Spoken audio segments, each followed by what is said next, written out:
அடுத்து சொல்லுது கர்த்தருடைய நியாயங்கள் 9வது வசனத்துல கர்த்தருடைய நியாயங்கள் உண்மையானது. ஆமென். அடுத்து 10வது வசனத்துல சொல்லுது விரும்பப்படத்தக்கது. அடுத்து 10வது வசனம் கடைசி சொல்லுது அது மதுரம் உள்ளது. ஹalleluya. கர்த்தருடைய வார்த்தை இவ்வளவு குணாதிசயங்களை உடையது.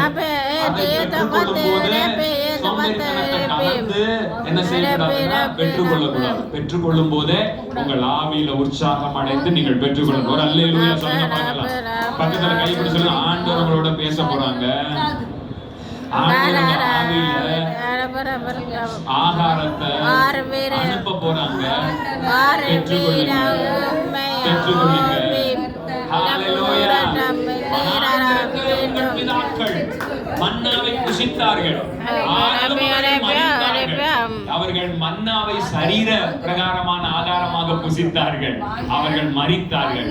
ஆனால் நீங்கள் புசிக்கிறதோ வானத்திலிருந்து இறங்கி வந்த மெய்யான அப்பமாகிய இயேசுவை புசிக்கிறீர்கள். நீங்கள் என்னை விசுவாசி. வசனம் சொல்லுது இந்த அப்பத்தை புசித்து இந்த பாத்திரத்தில் பானம் பண்ணுகிறவன் அவன் மரித்தாலும் பிழைப்பான், அவன் மரியாமலும் இருப்பான் என்று சொல்லப்பட்டிருக்கிறது. ஹalleluya. சத்தமா சொல்லுங்க ஒரு அல்லேலூயா.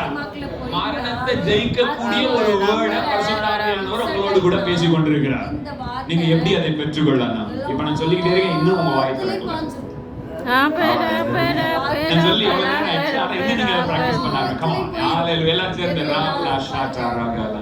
ஒரு 2 நிமிஷம் அந்நிய பாஷையில பேசுறோம். ராஷ் தாப்ரே லஹா ஷாட்டா ராகாலா நேஹா சகாரா. அந்நிய பாஷை எனக்கு தெரியல அப்படின்னா கம் ஆன், நீங்க ஜீசஸ்னு கூப்பிடுங்க. இயேசு எங்கே இருக்கிறார்? இயேசுவின் நாமம் எங்கே உயர்த்தப்படுகிறதோ அங்கே பரிசுத்த ஆவியானவர் வருகிறார். ராலா ஹாரா பாகாரா ஷேதாரா பாகாதாலரா லஹசகாதாலா ரபாலகரா ஹாப்ரேப் லஹாரா ஹஷதலரஹா ஹர்பாகத லஷதரியா லஹஸ்பாபரா ஹே ஜக்கரா ஹல்பரா கதன் ஹஷ்கதேர பிஹந்தரா லேப்ரா பஹாஷா கஃபல்பரா. Thank you Jesus. Thank you Jesus. Hallelujah. Hallelujah. Hallelujah. ஆமென். ஆதியாகமம் 8வது அதிகாரம் முதல் வசனத்திற்கு தேவன் நோவாவையும் அவனுடனே பேழையில் இருந்த சகல நாட்டு மிருகங்களையும் காட்டு மிருகங்களையும் சகல நாட்டு மிருகங்களையும் நினைத்தருளினார். தேவன் பூமியின் மேல் காற்றை வீச பண்ணினார்.